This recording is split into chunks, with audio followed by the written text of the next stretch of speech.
À seulement 16 ans, Amira Kofi brillait déjà dans tout le district des Bonto. On la surnommait l'étoile de l'école Rivera tant sa beauté et son intelligence illuminaient les couloirs.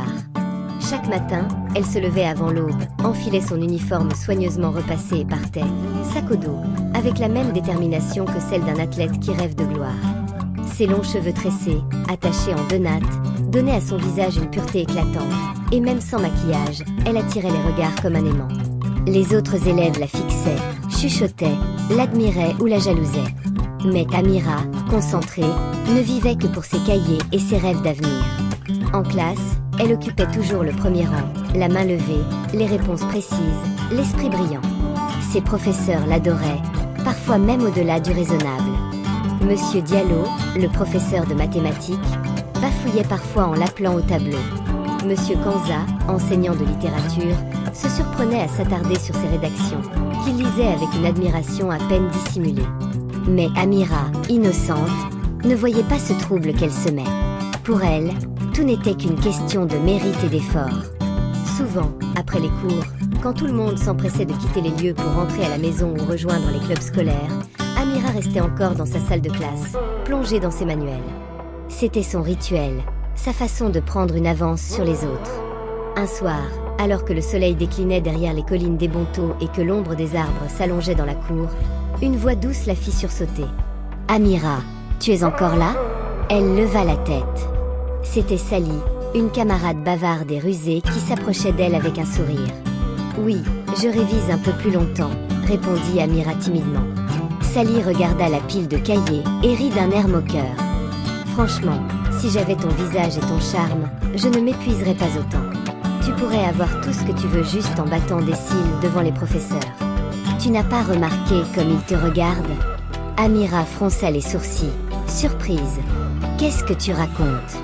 Je veux réussir par mon travail, pas avec ça. » Mais Sally insista, son sourire étincelant cachant une pointe de jalousie. « Réfléchis, Y. Amira. La vie est plus simple pour celles qui savent user de leurs atouts. Tu pourrais économiser tes forces et rester toujours première sans te tuer à la tâche. » Puis, en haussant les épaules, elle s'éloigna en lançant. « Ne rentre pas trop tard. » Ce soir-là, Amira rentra chez elle troublée. Ses parents l'accueillirent comme toujours avec chaleur, louant son sérieux. Mais pendant le repas, elle resta silencieuse, hantée par les paroles de Sally. Dans sa chambre, au lieu de se plonger dans ses livres, elle se posta devant son miroir. Elle scruta ses traits fins, sa peau claire, ses yeux profonds.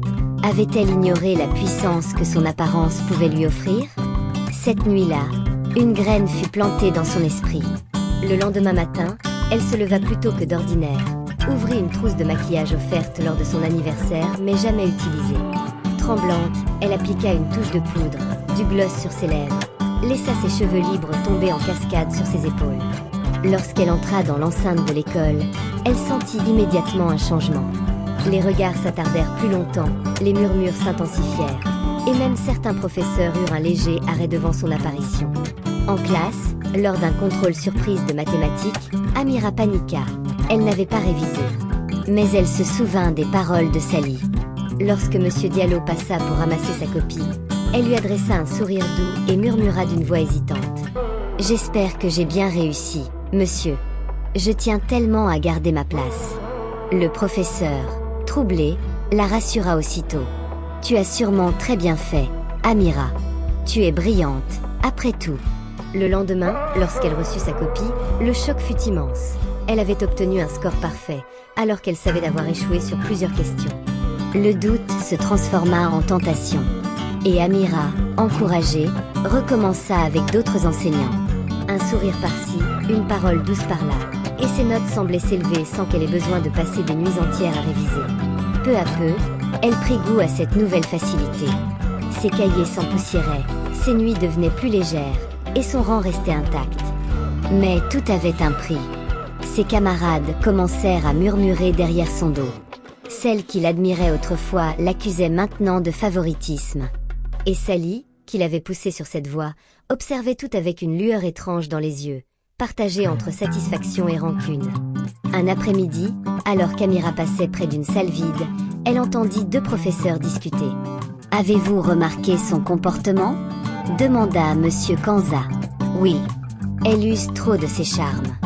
Les élèves se plaignent déjà de favoritisme, répondit Monsieur Diallo. Il faut être prudent. On ne peut pas continuer ainsi. Le cœur d'Amira se serra. Pour la première fois, elle réalisa qu'elle avait ouvert une porte qu'elle ne pourrait peut-être plus refermer. Le lendemain, elle chercha Sally pour lui confier ses craintes. Il commence à attendre quelque chose de plus, dit-elle, paniquée. Mais Sally, avec un sourire cruel, lui répondit. Alors donne-leur ce qu'ils veulent. Tu es déjà allé trop loin pour reculer. Amira recula, horrifiée. Jamais. Je n'aurais jamais dû commencer. Je vais arrêter, coûte que coûte. Elle s'éloigna, déterminée à redevenir celle qu'elle était. Mais elle ne savait pas que Sally préparait sa trahison finale. Le lendemain, Amira vint sans maquillage, les cheveux attachés comme avant. Mais à peine entrée en classe, un silence lourd tomba. Sally se leva et lança devant tout le monde. Voilà la favorite des professeurs, ou devrais-je dire leur petite maîtresse. Un choc traversa la salle. Amira, tremblante, protesta. Ce n'est pas vrai. Mais la rumeur avait déjà couru comme un feu de brousse. Et lorsque la directrice, Madame Soraya, entra dans la classe, son visage fermé ne laissait aucun doute. Amira, dans mon bureau. Tout de suite. Dans le silence glacial du bureau, la sentence tomba. Que ce soit vrai ou non, les parents se plaignent, la réputation de l'école est en jeu. Nous n'avons pas d'autre choix que de t'exclure. Le monde d'Amira s'écroula. Expulsée, brisée, elle vit ses rêves s'effondrer. Ses parents, effondrés mais déçus, lui trouvèrent une place à Mabinga High School, une école publique modeste, loin du prestige de Rivera.